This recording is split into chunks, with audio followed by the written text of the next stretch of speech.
Hello, guys, and welcome back to Chelsea's Away. I'm your host, and we desperately need to talk. Come on, after this devastating past 2 weeks, we desperately need a win, and we're back playing at Stamford Bridge after playing on the road for the last 3 games.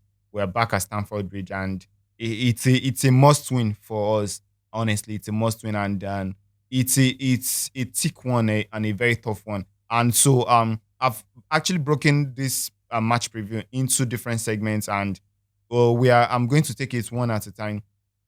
I think I have about 4 segments on this match preview, and so without any wasting of time, let's dive right into it. And the first part, which I call the pressure cooker, let's start with the reality check. We've dropped points in our last 3 major games. We'll drop points against Brentford, we'll drop points against Bayern Munich, we'll drop points against Manchester United, and so the momentum is still stalling. We are sitting sixth on the table, and we cannot afford a defeat at home. When we've lost to Manchester United, we've lost to Bayern, and we've drawn to Brentford at GTech Community Stadium. We are actually playing.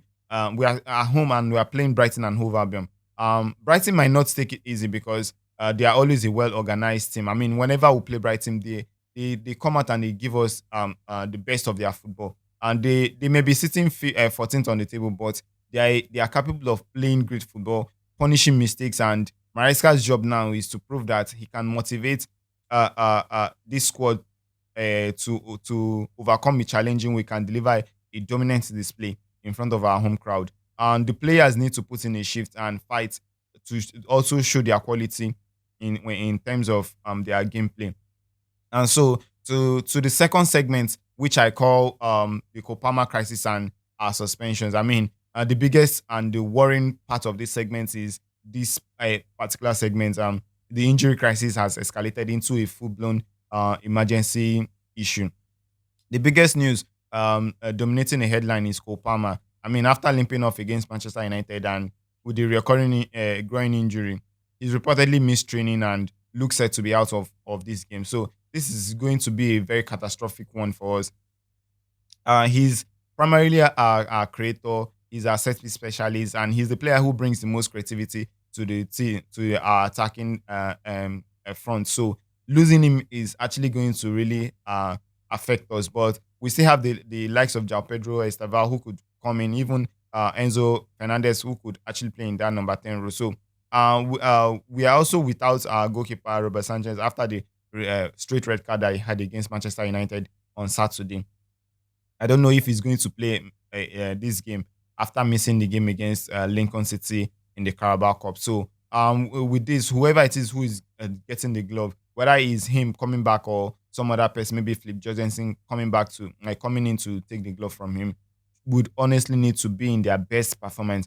And the rest of the list for the injury is still long. I mean, Liam Delap, Darius Sugo, Levi Cohi. I mean, we don't know what's happening with our other players, whether they will be available for this game or not. I mean, the likes of Romeo Lavia don't know if they will be available for these games. And so the third part, the tactical breakdown.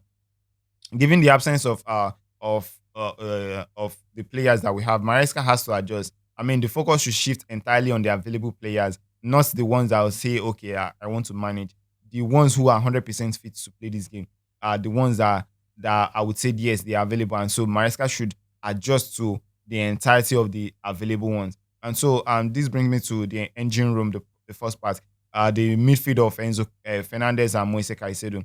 I mean, they must dominate this game. They must have control, the total control of the possession. But more importantly, they need to penetrate. With Palmer out, and their passing range has to be at its best to unlock defenses. Also, and talking about the attack, who replaces Palmer, be it Jao Pedro, be it Pedro Neto, be it Estava Williams, or be it Enzo Fernandez moving forward, and then having Andre Santos coming in to cover for the double pivot. Whoever it is that is deployed in that more advanced role or creative role or a surprise start for the academy has to be on their best behavior, has to be top notch. Their passing, their defense breaking pass should be at the top notch.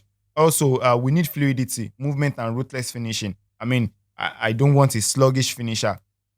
in front of goal, something that will lack heavily against Manchester United. And to the third part and the goalkeeper, I mean, I like I said earlier, whoever it is that is coming in to take the mantle from Robert Sanchez, or be it Sanchez who is coming back to maintain his position, should be on their best behavior and needs a rock solid performance. The back four must protect the goalkeeper and avoid any silly mistakes.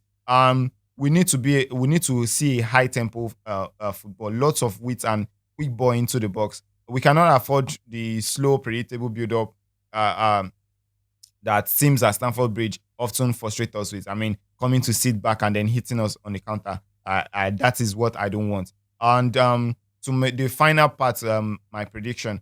This is honestly going to be a tough call, purely because of the physical and mental fatigue after the last two games that we lost to Bayern and then also lost to Manchester United. Brighton will be happy to sit, frustrate us, and hit us on the counter. I mean, like I said, teams have actually found out that sitting back and hitting us on the counter is one of the best things for them to do. But I hope the players know about this and then need to be precise with whatever it is that they are doing. They are passing. Everything needs to be precise. However, the necessity of a win at home, coupled with the quality of players like Enzo and Caicedo, with Estevao and Ja Pedro, that should be able to see us through. I think it will be a tight one, but I would like I'd like to predict a hard fought 2-1 victory for Chelsea. We need a 3 points to stabilize the ship, honestly, before our midweek game against Benfica, also at home. So yeah, and should I say the return of the chosen one, or Jose Mourinho?